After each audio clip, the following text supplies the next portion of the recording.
આઈ શ્રી રૂપલમાના દર્શન કરવા અને સામે બિરાજમાન જે છે એ માતાજી છે આઈ શ્રી રૂપલમાં. આ મંદિર જે છે એ જૂનું મંદિર છે ને?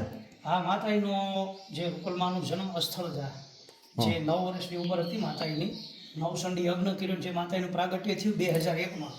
એ 2001માં પ્રાગટ્ય થયું ત્યારે આ માતાજીનું જન્મ સ્થળ છે. આ નાનું એવું મંદિર હતું, ઝૂંપડું હતું. તો નવરાત્રીમાં આવ્યું, નકર પછી ચૈતરની નવરાત્રી પાટોત્સવમાં આવ્યું. એટલે ખૂબ સરસ મજાનો ઉત્સવ થતો હોય છે ને અહીંયા? હા, અહીંયા તો માણસો તો બહુ આવે. પછી આ મંદિરની અંદર બીજા ક્યાં ક્યાં માતાજીના મંદિર આવેલા છે? આમાં 9 દુર્ગા માતાજી છે, પછી સાઈડમાં જે છે નાગભાઈ માતાજી છે, હા, પછી આ માતાજી સાઈડમાં છે લિંગરાજ માની સ્થાપના છે. તમારું બેન શું કેવું છે અહીંયા મંદિરે આવ્યા પછી તમને કેમ લાગ્યું? ના, સારું છે, માતાજીની મેર છે. હા, દર્શન કર્યા તો બહુ સારું લાગ્યું. મિત્રો આજે હું આવી ગયો છું આઈ શ્રી રૂપલમાના ધામ એવા શ્રી રામપરા. તો આપણે અત્યારે જઈ રહ્યા છીએ રૂપલમાના ધામ રામપરામાં. તો હવે ત્યાં જઈને મળશું અને હું રૂપલમાના દર્શન કરાવીશ અને જે મંદિર છે ત્યાં એમના પણ આપણે દર્શન કરશું. પેલા મિત્રોને જણાવવાનું કે આ જે રસ્તો છે મારી પાછળ એ ડાયરેક્ટ રામપરા જાય છે, જે રૂપલમાનું રામપરા કહેવાય છે તે. તો આપણે આ રસ્તેથી જશું રામપરા, ત્યાં રૂપલમાના દર્શન કરશું અને મંદિર જે છે એમના પણ હું તમને દર્શન કરાવીશ. તો વિડીયોમાં બન્યા રહેજો મિત્રો.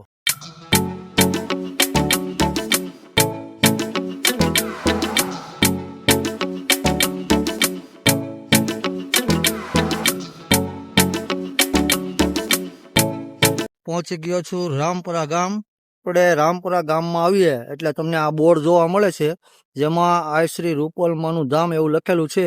અને એમનો નવો આશ્રમ જે છે એ ગામની અંદર આવતા ડાબી સાઈડમાંથી આ તરફથી જે રસ્તો જાય છે, અને કેસરી કલરની જે હનુમાનજી મહારાજની ડેરી છે, જે મંદિર છે, ત્યાંથી તમે સીધા જાઓ એટલે તમે રૂપલમાનું જે નવું મંદિર છે ત્યાં પહોંચી જશો. તો હવે આપણે ડાયરેક્ટ મળીએ નવા મંદિરે. તો મિત્રો તમને સામે જે દેખાય છે એ છે રૂપલમાનું મંદિર અને માતાજી પણ ત્યાં જ છે અને આ નવું મંદિર છે મિત્રો. તો આપણે ટૂંક સમયમાં પહોંચી જઈશું એ મંદિરે.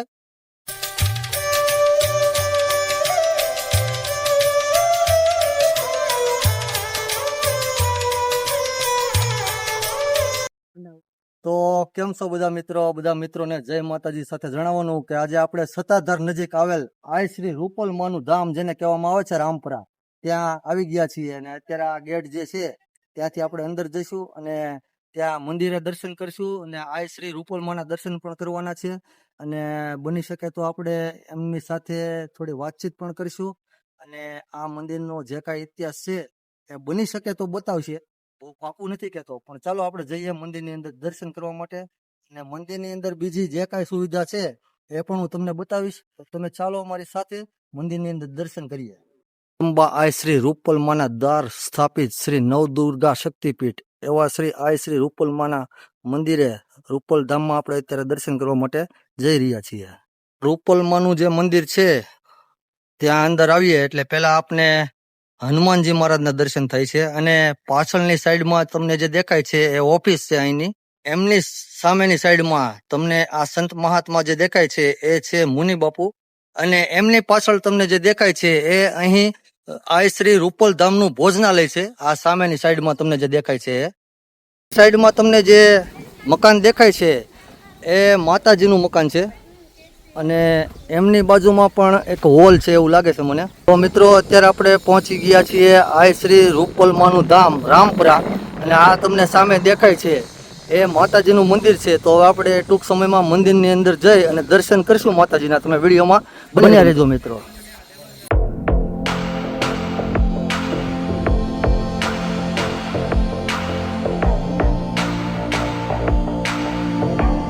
અત્યારે આપણે મંદિરે પહોંચી ગયા છીએ અને આપણી સામે અત્યારે દાદા ઉભા છે, એ આ મંદિરની માહિતી આપશે. દાદા જય માતાજી. જય માતાજી. તો આ મંદિર છે એ ક્યાં માતાજીનું છે? આ નવદુર્ગા માતાજીનું મંદિર છે. અને અહીં આ મંદિરની અંદર બીજા ક્યાં ક્યાં માતાજીના મંદિર આવેલા છે? આમાં 9 દુર્ગા માતાજી છે, પછી સાઈડમાં જે છે નાગભાઈ માતાજી છે, હા, પછી આ બાજુ સાઈડમાં છે લિંગરાજ માની સ્થાપના છે. આ 2024માં માતાજીનો અહીંયા નવદુર્ગાનું મંદિર બનાવેલું કંકેશ્વરી માતાજીની અહીંયા કથા હતી અને આ મંદિરનું ઉદ્ઘાટન થયેલું હતું. બરાબર. પહેલાં રૂપલમાનું મંદિર રામપરા ગામમાં હતું પહેલાં. એ જૂનું મંદિર ગણાય ને? અને આ નવું આ મંદિર નવું મંદિર માતાજીનું નવદુર્ગાનું છે, બરાબર. એટલે માતાજીનું અહીંયા અંચત્ર ચાલુ છે, પછી રોકાવાની સુવિધા છે, બધા સેવક ભાવ આવે એના માટે. ભોજન પાણીની પણ વ્યવસ્થા આવી ને? ચાલુ છે, 24 કલાક ગમે ત્યારે ચા પાણી ચાલુ છે. દર્શનાર્થી આવે એના માટે રોકાવાની સુવિધા છે. એટલે આ માતાજીના નવદુર્ગાનું મંદિર બાબતે આ માતાજી બધાને અહીંયા 75 બાળક અહીંયા જે ભણે છે એનું હોસ્ટેલ છે, ભણવા ગામમાં જવાનું છે. એટલે માતાજી આ બધાને અહીંયા જે ગીરમાં અંદર રહેતા હોય બાળક, જ્યાં ક્યાં સુવિધા નથી ભણવાની, એ બાળકોને માતાજી અહીંયા હોસ્ટેલમાં રાખ્યા છે અને ભણાવે છે, બરાબર. ખૂબ ખૂબ આભાર બાપુ તમારો. અને આપણે અત્યારે માતાજીના મંદિરની એકદમ સામે ઊભા છીએ, તો હું તમને થોડું ઝૂમ કરીને બતાવું.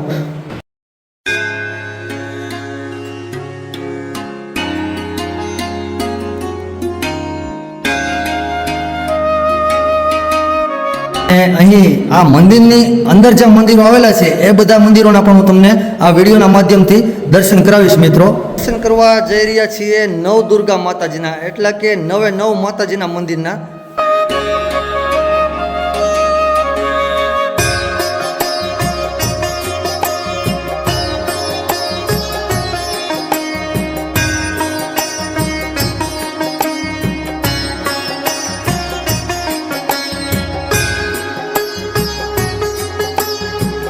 તો આ બધા મંદિરો જે છે એ નવદુર્ગા માતાજીના છે મિત્રો. આજે આપણે આવ્યા હતા આઈ શ્રી રૂપલમાનું ધામ, એટલે કે રામપરામાં આવેલ આઈ શ્રી રૂપલ ધામ. તો આપણે આ મંદિરમાં દર્શન કરી લીધા. તો હવે આપણે દર્શન કરવા માટે જઈ રહ્યા છીએ આઈ શ્રી રૂપલમાના. તમે વિડીયોમાં બન્યા રહેજો મિત્રો. અને જે લોકોએ મારી યુટ્યુબ ચેનલ સબસ્ક્રાઈબ ના કરી હોય એ ચેનલને સબસ્ક્રાઈબ કરજો. અને આવી વિડીયો જોવા માટે તમે ચેનલને સબસ્ક્રાઈબ કરશો તો બધી વિડીયો તમને પહેલાં જોવા મળશે. અને આ વિડીયોની લિંક એકબીજા મિત્રો સુધી, આપના પરિવાર સુધી પહોંચતી કરજો, જેથી કરીને આવા મંદિરોના દર્શન થાય જે આપણા સૌરાષ્ટ્રમાં આવેલા છે.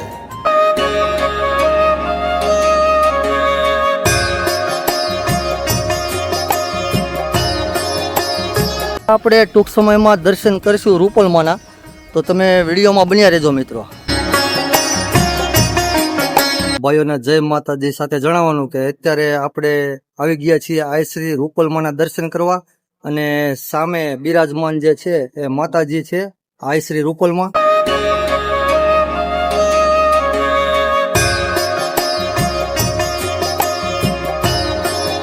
જય માતાજી. તો આ વિડીયોમાં આપણે આઈ શ્રી રૂપલમાના દર્શન કર્યા અને આ મંદિરના પણ આપણે બધાએ દર્શન કર્યા. તો આવી વિડીયો જોવા માટે તમે મારી યુટ્યુબ ચેનલ રણવીર ખાચરને સબસ્ક્રાઈબ કરજો, જેમાં આપને ગુજરાતના અથવા પૂરા ઇન્ડિયાના વિડીયો જોવા મળશે ફરવાલાયક સ્થળોના. તો મારી ચેનલ રણવીર ખાચરને જરૂર સબસ્ક્રાઈબ કરજો. અને મારું Instagram page all Gujarat advertisement એને પણ ફોલો કરજો છે. અને મિત્રો, મેં તમને પહેલા કીધું હતું કે આ સાઈડમાં જે બિલ્ડિંગ છે એ રહેવા માટેનું છે, પણ મને ખ્યાલ નહોતો. કારણ કે આ અહીં આજુબાજુના ગામ અથવા ગીર વિસ્તારમાં જે બાળકો રહે છે એમની હોસ્ટેલ છે. આ મને પહેલાં ખ્યાલ ન હતો, એટલે હું ફરીવાર તમને કહી રહ્યો છું કે આ જે છે સામેની સાઈડમાં એ હોસ્ટેલ છે છોકરાઓને રહેવા માટેની. જે બાળકો ભણે છે એમના માટેની ખૂબ સરસ મજાની હોસ્ટેલ અહીં બનાવવામાં આવેલી છે. આજે આપણે આવ્યા હતા આઈ શ્રી રૂપલમાના ધામ, એટલે કે રૂપલમાના મંદિરે, જે રામપરા ગામે આવેલું છે. ભવ્ય મંદિરમાં દર્શન કરી લીધા, જેને રૂપલમા ધામ તરીકે ઓળખવામાં આવે છે, જે રામપરા ગામમાં આવેલું છે. સત્તાધારથી એકદમ નજીક થાય છે આ મંદિર. તમે ગમે ત્યારે સત્તાધાર આવો તો આ મંદિરે એકવાર જરૂરથી દર્શન કરવા આવજો, કારણ કે આ મંદિર જે છે એ ખૂબ જ અદ્ભુત છે. અને અહીંની સુવિધા જે છે એ પણ અદ્ભુત છે. અહીં રોકાવાની, જમવાની એવી ખૂબ સરસ મજાની સારી એવી સુવિધા છે. તો તમે એકવાર જરૂર પધારો આઈ શ્રી રૂપલમાના ધામ રામપરા.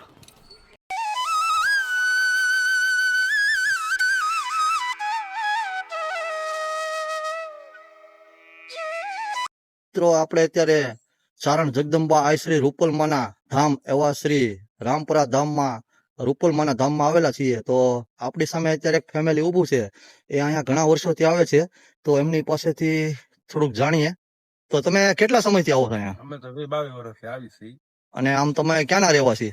અમે દેગવડા બગદાણા પાસે, આમ અને બગોડાથી 12 કિલોમીટર. ભગુડાથી 12 કિલોમીટર અને બગદાણાથી 5 કિલોમીટર. તો તમે અહીંયા અવારનવાર આવતા છો ને? હા, અમારે દર વર્ષે એકવાર આવવાનું 12 મહિનામાં. પછી અહીંયા જે ધાર્મિક પ્રસંગો ઉજવાય છે એમના વિશે તમને કોઈ માહિતી ખરી? ધાર્મિક પ્રસંગો તો આ હમણાં નવરાત્રીમાં આવી ટાઈમ હતો નવરાત્રીમાં આવી નકર પછી ચૈતરની નવરાત્રી પાટોત્સવમાં આવ્યું. એટલે ખુબ સરસ મજાનો ઉત્સવ થતો હોય છે ને અહીંયા? હા અહીંયા તો માણસો તો બહુ આવે. પછી આ તમારી જોડે છે આ ભાઈ, એમનો પરિચય? મારું નામ દિલીપભાઈ છે. હું દેવડાનો રહેવાસી છે, આમ સુરત. હા, હું ફર્સ્ટ ટાઈમ આવ્યો છું અને માતાજીની ખૂબ મહેર છે. અને આ ભાઈ અમારે મિત્ર મનોભાઈ જાદવ એની સાથે આવેલો છું અને ઈ દર વર્ષે અહીંયા આવે છે અને એને ખૂબ આશીર્વાદ મળ્યા છે. એટલે મને એમ થયું કે માતાજીના એકવાર દર્શન કરવા જવું. તમારું બેન શું કેવું છે અહીંયા મંદિરે આવ્યા પછી તમને કેમ લાગ્યું? ના, સારું છે, માતાજીની મેર છે. હા, દર્શન કર્યા તો બહુ સારું લાગ્યું. તો ખૂબ ખૂબ આભાર તમારો.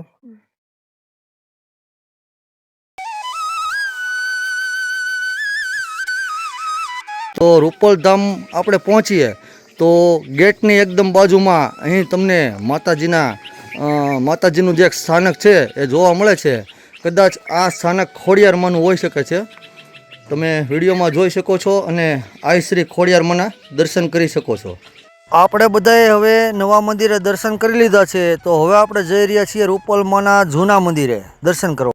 મિત્રોને જય માતાજી સાથે જણાવવાનું કે આપણે અત્યાર સુધી નવા મંદિરે દર્શન કરી રહ્યા હતા, જ્યારે આપણી પાછળ અત્યારે તમને જે ગેટ દેખાય છે એ આ શ્રી રૂપલમાંનું જૂનું જે મંદિર છે એ આ છે. રૂપલધામ જે જૂનું કહેવાય છે એ આ છે. તો આપણે ત્યાં જેટલા મંદિર આવેલા છે એમના પણ હું તમને આ વિડીયોમાં દર્શન કરાવી દઉં.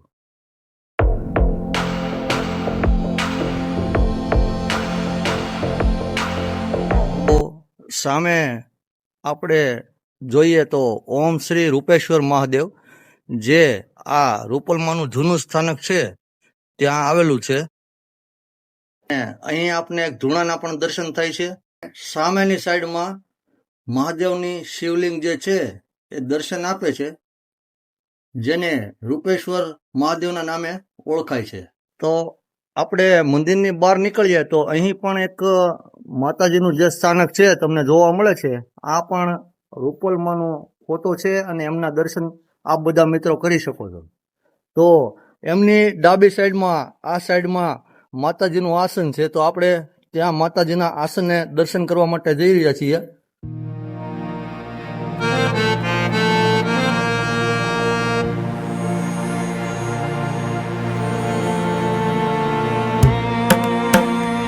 અત્યારે આપણે આ શ્રી રૂપલમાંના જૂના સ્થાનકમાં દર્શન કરી રહ્યા છીએ. આ એમનું જૂનું સ્થાનક છે અને આપણી સામે અત્યારે અહીં બાપુ ઊભા છે, એ મંદિરના પૂંજારી છે. તો આપણે બાપુ પાસેથી થોડી આ મંદિર વિશેની માહિતી લઈશું. તો બાપુ, આ મંદિર જે છે એ જૂનું મંદિર છે ને? હા, માતાજીનો જે રૂપલમાંનું જન્મ સ્થળ જે 9 વર્ષની ઉંમર હતી માતાજીની, નવસંડી યજ્ઞ કર્યો જે માતાજીનું પ્રાગટ્ય થયું 2001માં. એ 2001માં પ્રાગટ્ય થયું ત્યારે આ માતાજીનું જન્મ સ્થળ છે. આ નાનું એવું મંદિર હતું, ઝૂંપડું હતું માતાજીનું, સાજવાળું ખાદી ઈંટનું. પછી 2007માં માતાજી આ નિજ મંદિરની પ્રતિષ્ઠા કરી. અને અત્યારે નવું મંદિર આમ આગળ છે ને? હા, એ માતાજીએ 2024માં પ્રતિષ્ઠા કરી, તે નવદુર્ગા શક્તિ તીર્થ. અને આ માતાજીનું જન્મ સ્થળ છે. અને જે 2001માં માતાજીનું પ્રાગટ્ય થયું એ પછી 2007માં માતાજી આ નવા મંદિરની, આ જૂના મંદિરની સ્થાપના કરી. આજે આપણે આવ્યા હતા આ શ્રી રૂપલમાંના ધામ રામપરા, અને આ જૂનું મંદિર હતું. ત્યાં આપણે દર્શન કરી લીધા. બાપુએ ખૂબ સરસ મજાની માહિતી આપી. તો આવી વિડીયો જોવા માટે તમે મારી યુટ્યુબ ચેનલ રણવીર ખાચરને જરૂર સબસ્ક્રાઇબ કરજો અને આ વિડીયોની લિંક એકબીજા મિત્રો સુધી જરૂર પહોંચતી કરજો, જેથી કરીને આવા ધાર્મિક મંદિરોના દર્શન થાય. અને ગુજરાતના ફરવાલાયક સ્થળોના તમામ વિડીયો જોવા માટે મારી યુટ્યુબ ચેનલની સબસ્ક્રાઇબ જરૂર કરજો અને આ વિડીયોની લિંક એકબીજા મિત્રો સુધી જરૂર પહોંચતી કરજો. અને મારું ઇન્સ્ટાગ્રામ પેજ છે, એનું નામ છે ઓલ ગુજરાત એડવર્ટાઇઝમેન્ટ. એમાં પણ આપને આવી ધાર્મિક વિડીયો જોવા મળશે, તો ઇન્સ્ટાગ્રામ પેજને પણ ફોલો કરજો. ચાલો, હવે મળીશું નવી વિડીયોમાં. ત્યાં સુધી બધાને જય રૂપલમાં સાથે, જય માતાજી સાથે, જય હિન્દ, જય ભારત.